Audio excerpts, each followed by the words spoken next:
Question है आपके सामने, an electron in Bohr model of hydrogen atom makes a transition. Transition है एक क्लास से दूसरी क्लास में जाना, मतलब कहाँ से कहाँ गया, माइनस के 1.51 इलेक्ट्रोवोल्ट से वो गया माइनस के 3.40 इलेक्ट्रोवोल्ट पर।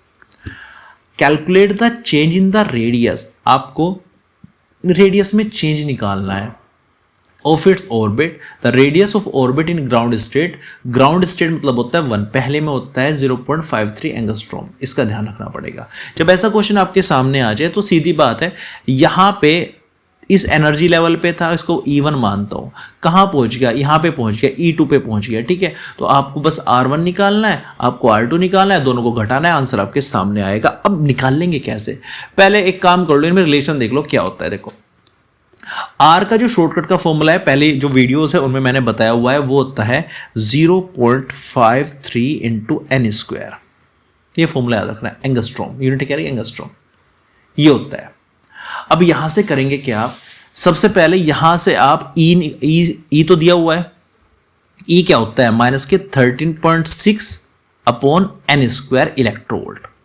तो यहां से पहले एन स्क्वायर क्या आ जाएगा, माइनस के 13.6 इंटू E1, 1 है ना ये इलेक्ट्रोवोल्ट, माइनस के 13.6, E1 की वैल्यू यहां पे क्या है माइनस के 1.51 इलेक्ट्रोवोल्ट से इलेक्ट्रोवोल्ट कैंसिल हो जाएगा, माइनस से ये कैंसिल हो गया, माइनस से माइनस कैंसिल हो गया, इससे ये कैंसिल करेंगे तो 1360 को अगर 151 के अप्रोक्स हम डिवाइड करेंगे तो लगभग आपको 9 देखने को मिलेगा। और n किसके, n1 की वैल्यू क्या आ जाएगी, यहां से n1 की वैल्यू यहां से आ जाएगी 3।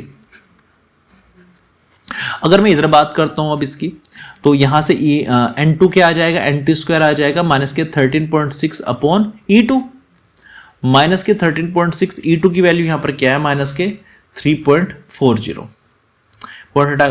सोल्व करेंगे तो सोल्व करने के बाद अगर आप इसको सोल्व करोगे 1360 सॉरी क्या है ये, हाँ 1360 को अगर आप 340 से डिवाइड करोगे तो लगभग आपको 4 देखने को मिलेगा, 3 चौक 12 लगभग वही बैठेगा, ठीक है। तो यहाँ पर आपका आ जाएगा n2 स्क्वायर, n2 आ जाएगा आपका 2। तो ये 3 से 2 में ट्रांजिशन हुआ इसका। अब आप देख लेंगे, देखो यहाँ पे अब मुझे निकालना है R1 पहले तो 0.53 इंटू एन स्क्वायर यानी कि 3 का स्क्वायर, तो कितना गया 0.53, 3 तिया 9।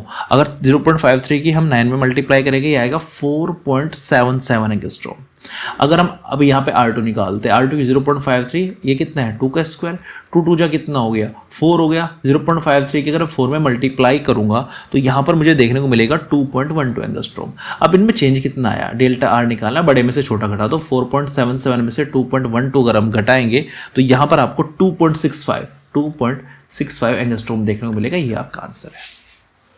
तो पहले हमने क्या किया, पहले जो इसने एनर्जी दी हुई थी, एनर्जी से हम पहुंचे भाई एन की वैल्यू से, और एन पे से पहुंचे हम आर पे। सेम दूसरे में हमने क्या, ई से पहुंचे पहले एन पे, एन से पहुंचे फिर आर पे। शॉर्टकट फॉर्मूले दोनों याद होने चाहिए। पहला फॉर्मूला आपका ई का minus 13.6 upon n square electrovolt, और आर का फॉर्मूला होता है 0.53 एन स्क्वायर एंगस्ट्रॉम। इस चीज़ का ध्यान रखना, ये आपका राइट आंसर है। फॉर्मूले याद है तो ईजिली हो जाता है न्यूमेरिकल, फॉर्मूले याद नहीं है तो नहीं हो पाते, फिर डिफिकल्टीज फेस करनी पड़ती है।